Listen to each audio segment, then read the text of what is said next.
It's the Extra Butter Thanksgiving Holiday Special! Star-studded gala including Daniel Craig, Jamie Lee Curtis, Kristen Bell, Idina Menzel, pronounced correctly, and lots of other people like Chadwick Boseman and much, much more.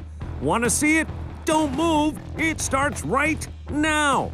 It's our half-hour special dedicated to all the movies you need to see this Thanksgiving. Check it out. It's Knives Out. It's pandemonium, a media circus, because it's the biggest movie of the season. What kind of stars do you have in it? The lovely and talented Daniel Craig. Ana de Armas is amazing in this movie. Chris Evans is in this movie. Jamie Lee Curtis in this movie. The lovely and talented Don Johnson in the movie. Catherine Langford in the movie. Christopher Plummer. Lakeith Stanfield. You've got Jaden Martell. You've got Michael Shannon, and last but not least, Toni Collette, and this guy standing in front of her. Who is he? I don't know. We're going to make friends. In the meantime, I caught up with all the stars to talk about it. Take a look. The photos of us standing next to each other, and you're white and my... Oh, I know. Corduroy. Corduroy. You say it very well. No, I don't. I haven't worn this in like 2 decades. Every room I go into, they go, you know, Chris wore that at the premiere. Is that why you're wearing it? Double-breasted corduroy suit to the premiere. I had no idea. I swear. Check out a picture of him, Yeah. the two of you, and you both have a little scruff. I like it. You know, I'm glad we talked about fashion for a minute, because I can't talk about the film because I'll plot spoil. There's so many things we can't say. Mm-hmm. And with no offense to people who stayed in the action hero, I keep knocking the sign down. Sorry. That's all right. Knives Out in theaters everywhere this Thanksgiving. We're just bringing more attention to it. All right. I like what you're doing. I like when I have actors grouped together because it's just easy to default to. I like to talk like it's a marriage counseling session. So I'll start with you. Tell me what you most admire about Jamie Lee Curtis. Oh, where do I begin? Where do Her I begin? age, less I mean, she's 87 years old and she looks amazing. How does she do it?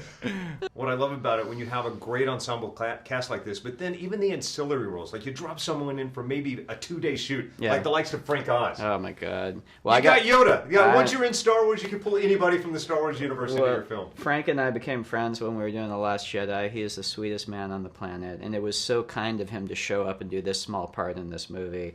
And now you're part of another ensemble cast that's going to stand the test of time. I'm not part of this cast. I am a 2-day player. I came in and I left. I don't even deserve to be on this line for this movie. But at the same time, you are. You're an integral part of this movie. That's got to be exciting. But all these guys here are so wonderful, all these actors, and on the set, you know, it was a joy to stop shooting it for an hour and then just go down in the green room and talk about everything. It was wonderful.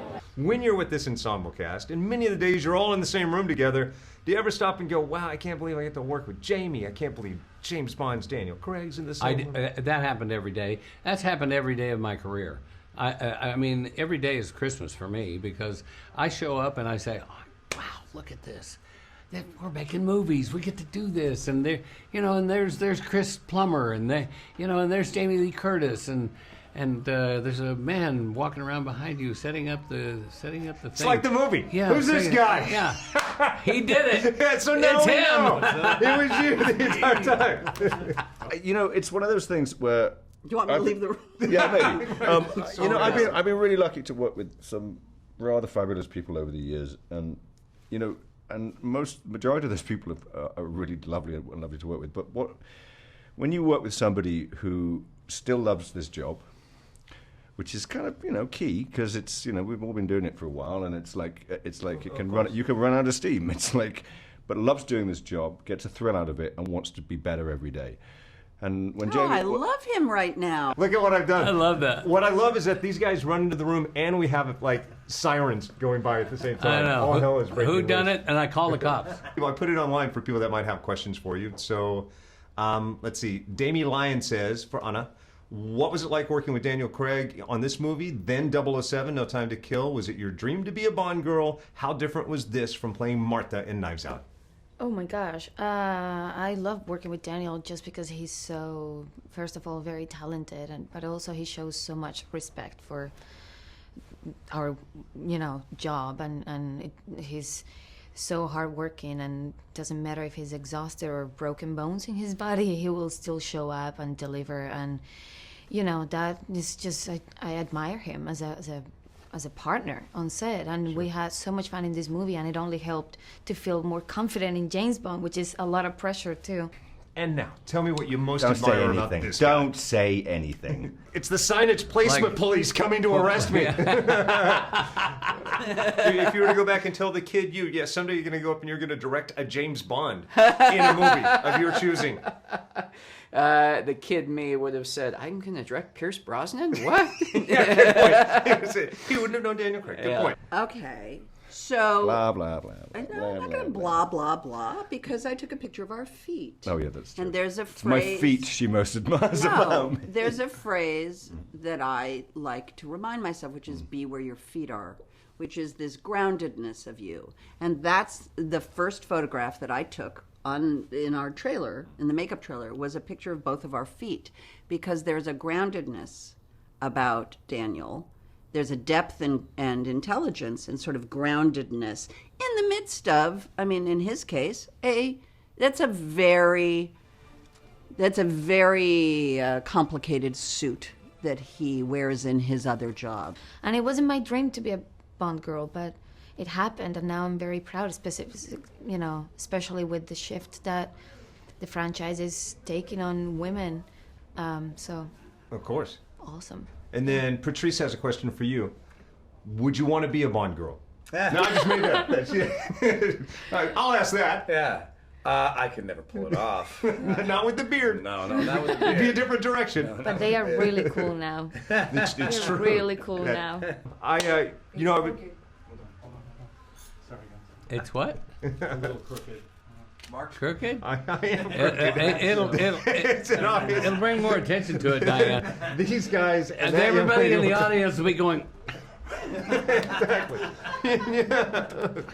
To say this is a great ensemble murder mystery is an understatement. It's one of the best movies you're going to see this holiday season. Take the whole family to go see it. Maybe they'll get some ideas, maybe they won't. Maybe you'll survive the holiday season. You'll have to wait and see. But go see this movie. Check out the cast. Look at this ensemble cast. Generations from now, people will be talking about this night and the premiere of Knives Out. By the way, speaking of premieres, going to take you from the purple carpet to the blue carpet. Frozen 2, Kristen Bell, and the rest next. So I would say your acting skills are even better than your music skills, because I barely even noticed you were in this movie. You transformed so much. You disappeared in it. I disappear into roles. You'll never know it's me. 20 years ago, did you in your wildest dreams know that you would still be at it, still be doing it, achieve legendary status? Well, here's the thing. I didn't think anything would happen to me that's happened to me except for this interview. I thought this was destined to happen. I'm glad it finally did. And me too. Far away, as north as we can go, once stood an enchanted forest. You've seen an enchanted forest? Yes, it was a magical place, but something went wrong. Since then, no one can get in or out. Wow, Papa, that was epic. Hey, welcome back to Extra Butter and our Thanksgiving special, talking about the movies you're probably going to see with your family, hanging out in Hollywood Boulevard in front of the El Capitan Theater, one of the best places in the world to see Disney's Frozen 2. Why? I don't know, it's owned by Disney, it's in front of the Jimmy Kimmel studio. It kind of makes sense. I had a chance to sit down with the stars of the movie returning to their roles. Anna, that of course would be Kristen Bell, and Idina Menzel's Elsa, to talk about it. Take a look. It seems like just yesterday we were sitting at a junket in New York City. I was saying, tell me about this Frozen. What's this Frozen thing? Can you believe what it's become? Yes, I can. I can, because I sit in the room with these incredible artists in that building, in the animation building, and I'm in awe of them every day, and the writers and directors, and they just give us this beautiful platform to play, and the music is so exquisite. I'm just proud to be a part of this. My whole life has changed because of it. And you're not fooling around. You didn't want this movie to be made until it was perfect, and I hear it is. Yeah, I mean, I certainly didn't write it or do all the work, but everyone on the team was like, we have such a responsibility with these characters because they're so meaningful to people. We don't just want this to be episode 2, someone loses their shoes. We really tried to create something that was meaningful within their character development, and that will mean a lot to people, hopefully. Is the whole putting us in mortal danger going to be a regular thing? And you know, as awesome as Kristen Bell is, and as awesome as Idina Menzel, or as John Travolta calls her, is the movie would be nothing without the songwriters. I had a chance to sit down with the husband and wife team who make the next Let It Go, go. Take a look. And I love in the movie, there's a little nod to Let It Go for a moment in time. But let's talk about that new kind of Let It Go moment. Can you break off a sample? Sure. Sure. I think we need to set it up a little. Okay. In that it's the reason we did Frozen 2, because there were questions left unanswered. Yeah, of course. Why does Elsa have powers? Where does she belong? And there's a voice that's calling her, and she's trying to resist it because it's change. And it has sort of a, it's a haunting kind of cooning sound that's a Norwegian shepherdess kind of sound. But in this case, it's something calling her home. And do you want me to just go? I can hear. Oh, no, we want to start from. Sorry. This is awesome. I love seeing the sausage being made. Psych. Sorry. You play the intro. Yeah, no, I was vamping. Where do you want to go? I've had my adventure. Okay. I've had my adventure. I don't need something new. I'm afraid of what I'm risking if I follow you into the unknown. Into the unknown. Into the unknown.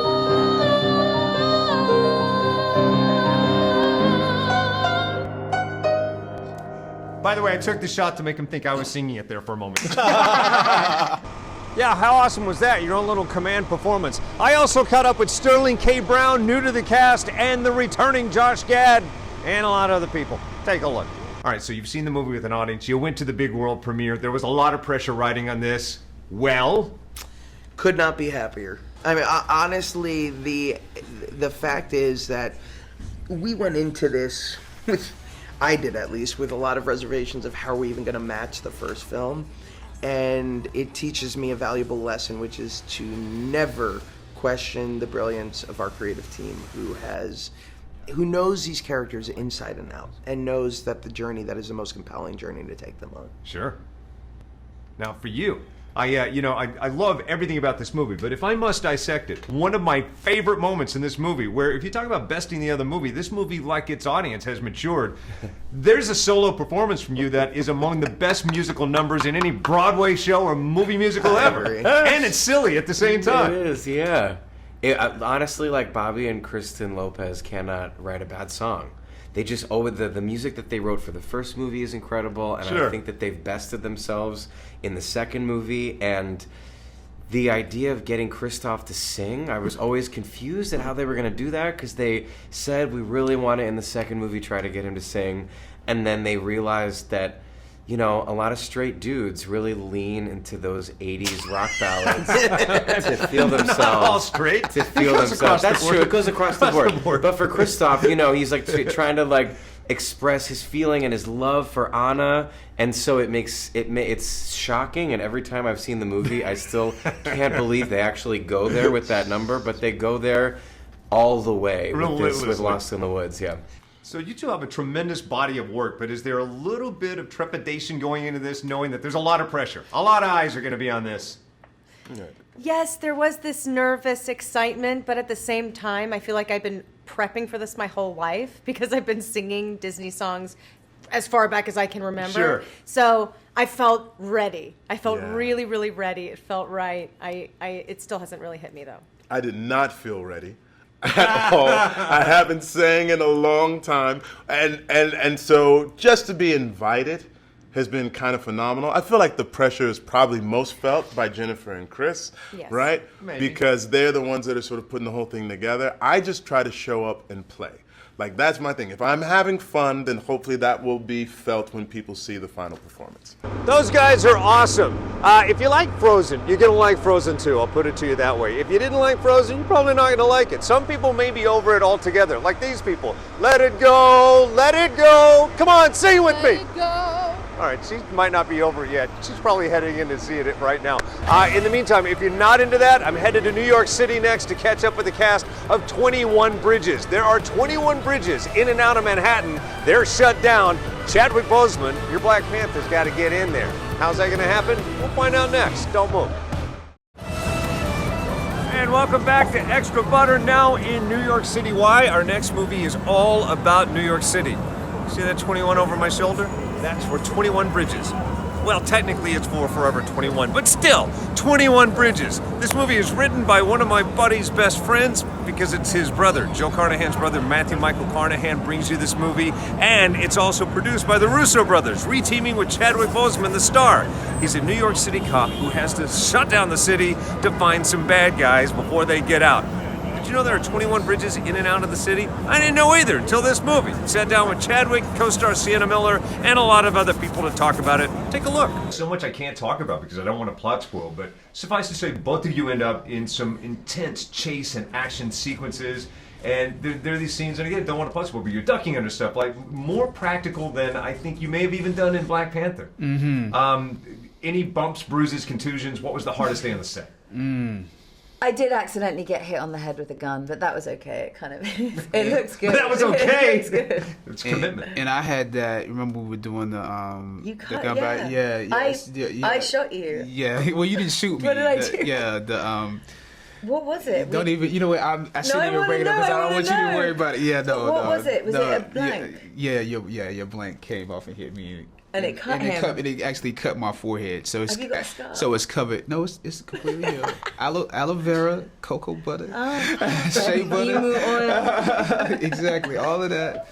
Like it's fine. Yeah. You went from movie making to therapy. Yeah. Bring all of this up. No, but things happen. It was a discharge. We were fine beside each other. The discharge of her I know. weapon actually hit me when God, I'm behind that crane. Yeah, exactly. Yeah. So. Got to be in it to win it. That's commitment. Yeah, It exactly. is what it is. So because there are so many plots, and I don't mean to be naive, but did you read the whole script, or did they just give you pages? Did you know? Oh, this is not that type of film. Oh, no. We read the script. Yeah. This is not okay. a Marvel film. Is that what happens on a Marvel film? Yeah, some people only get pages. Like, Wow. And some people get the whole script. Oh, I didn't know that. No, we got the whole script. Fans got a first glimpse of this movie courtesy of the Russo brothers themselves at Comic-Con. The movie was supposed to come out about 2 weeks later, for some reason pushed to September, and now pushed again to Thanksgiving weekend. Usually that's a signal that a movie's in trouble, and I'll be honest, I thought maybe it was, but the movie is remarkable. Go see it if you're looking for a good suspense thriller. Now, if you're looking for something entirely different, coming up next, behind the scenes of A Beautiful Day in the Neighborhood, Tom Hanks gets all Fred Rogery. We'll talk to him and the cast next. Hey, welcome back to Extra Butter this Thanksgiving weekend, hanging out in New York City because it's the home of the Macy's Thanksgiving Day Parade. And because I had to be here to interview Tom Hanks anyway. Yes, Tom Hanks, he's the guy that brings Fred Rogers to life in A Beautiful Day in the Neighborhood, the biopic about Fred Rogers. Now, it's less about Fred Rogers, gotta be honest with you, than it is about Tom Junod. And you're going, who's Tom Junod? Well, several decades ago, about almost 20 years ago, he wrote an article about Fred Rogers. He was assigned to interview him, and the guy, Tom, was bitter in life, and Fred Rogers changed his life forever. How did that happen? Yeah, you'd have to watch the movie to find out. Matthew Rhys brings Tom to life, and you'll see. Hey, you guys, can I borrow you for a second? Yeah. Who are you guys? They're Popsters from Auburn University, a dance troupe. Watch what they can do, because I just heard them doing it over my shoulder. It's a beautiful day in the neighborhood, a beautiful day in the neighborhood. Would you be mine? Would you be mine? Give yourselves a big round of applause! Anyway, while they do that, I sat down with the cast to talk about it, including Tom. Take a look. I have played real guys before, people who actually existed. And sometimes I've spent a lot of time with the actual guys I played. Jim Lovell, Sully Sullenberger, Charlie Wilson. And all the time you say, look, I'm going to say things you didn't do and say things you didn't say and do things you didn't do. But beyond that, I want to be as accurate as possible. The added burden of, if I can be so bold, as Mr. Rogers, because it was not just the expectations of the man himself, but the expectations of everybody else about Mr. Rogers. You got to play Tom in this movie. Did you hang out with Tom to get inside that head? I did. I was incredibly intrigued with the inside of that head and the journey he went on. He was this incredible, rock star journalist of the '90s in Esquire. And Fred Rogers sought him out when Esquire approached Fred to say, we'd like to do a big piece on you. Sure. Read all these pieces and went, I want Tom Junod to interview me because he saw something in him that he wanted to kind of to broach and see what was going on in Tom's mind. And as a result, we have this movie. From what I know from your writing and, of course, the way it's depicted in the movie, that your heart is enormous. You had to weep when you saw Tom Hanks transform into Fred Rogers. Yeah, the experience of watching the movie for the first time, I mean, I stumbled out of that movie theater and sat down on a park bench and, you know, was weepy and exhausted and relieved and exhilarated, all of those things. It was an incredibly emotional experience, and I have to say that I've seen it, you know, 2 times since, and you know, every single time it's hit me pretty hard. What I love about your take on this is that you didn't put Tom Hanks through countless hours of prosthetic makeups to try to make him absolutely pull it off. It was a philosophical point of view. What we needed was the essence of Fred. We needed his emotional heart to be right. We needed what was happening behind the eyes to be right. It wasn't about every gesture being perfect or it being a perfect impersonation, because if we were watching the work of that, it would separate us from him. It was about getting us as close to to Fred as possible, a very intimate portrait. I have always wanted to have a neighbor just like you. I've always wanted to live in a neighborhood with you. Let's make the most of this beautiful day. It's a beautiful day in the neighborhood, a beautiful day in the neighborhood. Look, all these years later, Fred Rogers still bringing us together just like that. You guys, thank you very much. Happy Thanksgiving weekend. Be sure and like and subscribe Extra Butter for more on that and all the other movies opening up as we get into this holiday season. I'm thankful for you. Even more thankful if you like and subscribe. Have a good one.